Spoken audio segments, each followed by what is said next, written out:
உலக மக்கள் அனைவருக்கும் எனது இனிய வணக்கம். நேற்று முதல் திருமண தம்பதிகளுக்கும் திருமணத்தினுடைய அந்த எதிர்பார்ப்பில் இருக்கின்ற அனைத்து வாலிப மக்களுக்கு பாலியல் துறையில் முக்கியமாக அவர்களை பாதிக்கின்ற ஆண்மை குறைவு, எரைக்டல் டிஸ்ஃபங்க்ஷன், இம்பார்ட்டன்சி என்ற தலைப்பிலே என்னுடைய 50 ஆண்டு கால அனுபவத்தை அவர்களுடைய ஐயத்தை தீர்ப்பதற்கும் விஞ்ஞான ரீதியாக எவிடன்ஸ் பேஸ்ட் மெடிசின் என்ற உலகம் முழுவதும் இன்று மக்கள் எதை பயன்படுத்தி கொண்டிருக்கின்றார்கள், மருத்துவர்கள் என்ன பரிசோதனையை சொல்லுகிறார்கள், அவர்களுக்கு தரப்படுகின்ற உணவு என்ன என்பதை பற்றி தொடர்ச்சியாக நான் எடுத்து கூற இருக்கின்றேன். இன்று நாம் ஆண்மை குறைவை எப்படி பிரித்து கொள்கிறோம் என்றால், ஒன்று அது பிரைமரி, செகண்டரி, ஃபங்க்ஷனல், ஆர்கானிக் என்று பிரித்து கொள்கின்றோம். பிரைமரி என்றால் அவர்களுக்கு இப்படிப்பட்ட ஒரு நோய் எதன் காரணமாக ஏற்படுகின்றது என்பதை ஆராய்ச்சி செய்கின்ற பொழுது, மன ரீதியாக இருக்கின்ற நோய்களால் சைக்கலாஜிக்கல் இம்பேக்ட்ஸ் 10 to 20% அவர்களுடைய உடல் நோயினால் 80% ஏற்படுவதாக மருத்துவ ஆராய்ச்சிகள் கூறுகின்றது. எங்களிடம் வருகின்ற நோயாளிகளிடம் அவர்களிடம் கீழ்கண்ட நோய்கள் இருக்கின்றதா என்பதை பார்ப்போம். சர்க்கரை வியாதி, இரத்த கொதிப்பு, இரத்த குழாய்களில் சம்பந்தப்பட்ட வியாதிகள், அத்திரோஸ்கிலிரோசிஸ் என்று ஆங்கிலத்தில் கூறுவோம், கிட்னி சமாச்சாரமான நோய்கள், இதய நோய்கள், நரம்பு நோய்கள், முக்கியமாக திடீரென்று ஏற்படுகின்ற விபத்துக்கள் மற்றும் அவர்களுக்கு ஏற்படுகின்ற பல்வேறு ஆப்ரேஷன்கள், இவற்றையெல்லாம் நாங்கள் பார்த்து, அதோடு மட்டுமில்லாமல் அவர்கள் உட்கொள்கின்ற மருந்தினாலும் அவர்களுக்கு இத்தகைய நோய்கள் ஏற்படலாம். அப்படி அவர்களுக்கு ஆண்மை குறைவு என்ற நோய் ஏற்படுகின்ற பொழுது அவர்களுக்கு எந்த முறையிலே அவர்களுடைய ஆண்மை குறைவை, இம்பார்ட்டன்சி அல்லது எரெக்டல் டிஸ்ஃபங்க்ஷன் ஏற்படுகிறதை நாங்கள் விரிவாக சில பரிசோதனைகளை செய்கின்றோம். அதை கூற வேண்டுமென்றால், அவர்களுக்கு முறையான அந்த இரத்த பரிசோதனை, உடல் ரீதியான பரிசோதனைகள் மற்றும் பினைல் டாப்ளர் அல்ட்ராசவுண்ட் மற்றும் ரிஜிஸ்கேன், டைனமிக் இன்ஃபியூஷன் கேவனோசோமெட்ரி என்கின்ற இரத்த குழாயில் சிறை குழாய்களை பற்றிய பரிசோதனைகள் மற்றும் எப்படி ஆஞ்சியோகிராம் இருதயத்திற்கு பண்ணுகின்றோமோ அதை போன்று இனவிருத்தி உறுப்புகளில் செய்யக்கூடிய அந்த ஃபேலோஜியோகிராஃபி மற்றும் அவர்களுக்குரிய முக்கியமான ஹார்மோன் பரிசோதனைகள் இரத்தத்திலே மற்றும் நியூரோலாஜிக்கல் எவல்யூஷன் என்று சொல்லக்கூடிய பயோடெசிமெட்ரி, கார்பஸ் கேவனோசம், எலக்ட்ரோமயோகிராஃபி, சைக்கலாஜிக்கல் அசஸ்மெண்ட், இவை அத்தனையும் செய்கின்றோம்.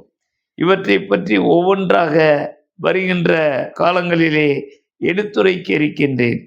அப்படி அவர்களுக்கு முறையான பரிசோதனைகளை செய்கின்ற பொழுது கிடைக்கின்ற தகவலின் ஆய்வின் அடிப்படையில் அவர்களுக்கு வாய் வழியாக உட்கொள்கின்ற மாத்திரைகள், உதாரணமாக செல்டனஃபில், டெடலஃபில், ஆன்டி ஆக்சிடென்ட்ஸ், அப்ரோடயாசிக் ட்ரக்ஸ், இவற்றை மட்டுமல்ல என்ன உணவு சாப்பிட வேண்டும் என்பதையும் குறிப்பிடுகின்றோம்.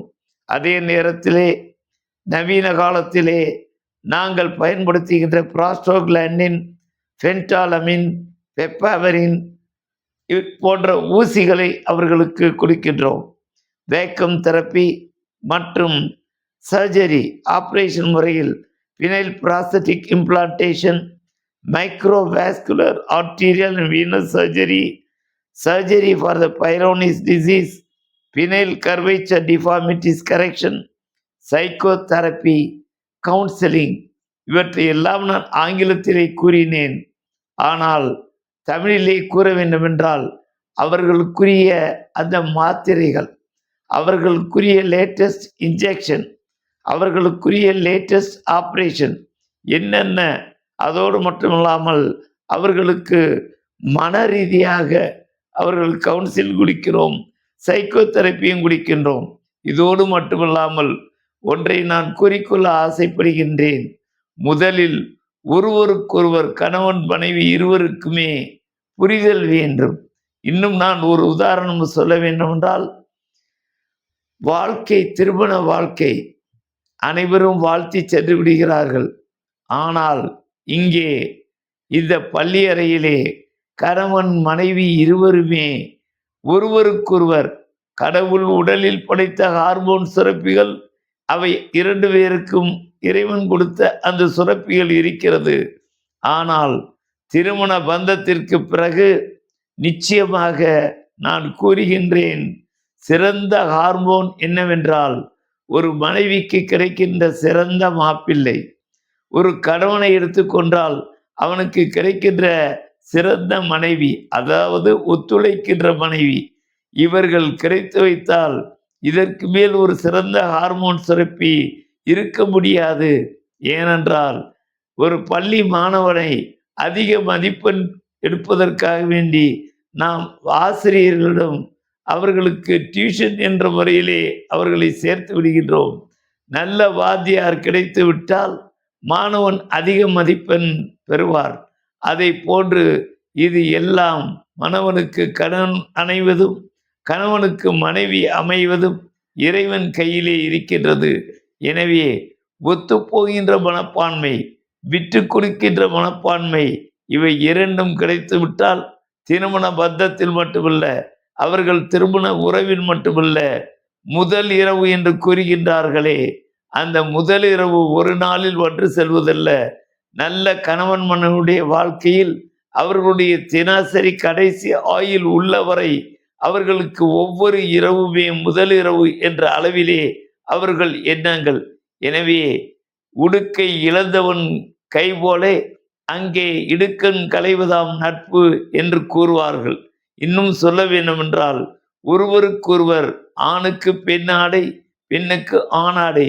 எனவே கலந்து பேசுங்கள், மருத்துவரை கலந்து சிந்தியுங்கள். அதற்குரிய உணவு என்ன, மருந்து என்ன, ஊசி மருந்துகள் என்ன, ஆபரேஷன் முறைகள் என்ன, இவற்றையெல்லாம் நான் கோடிட்டு காட்ட விரும்புகின்றேன்.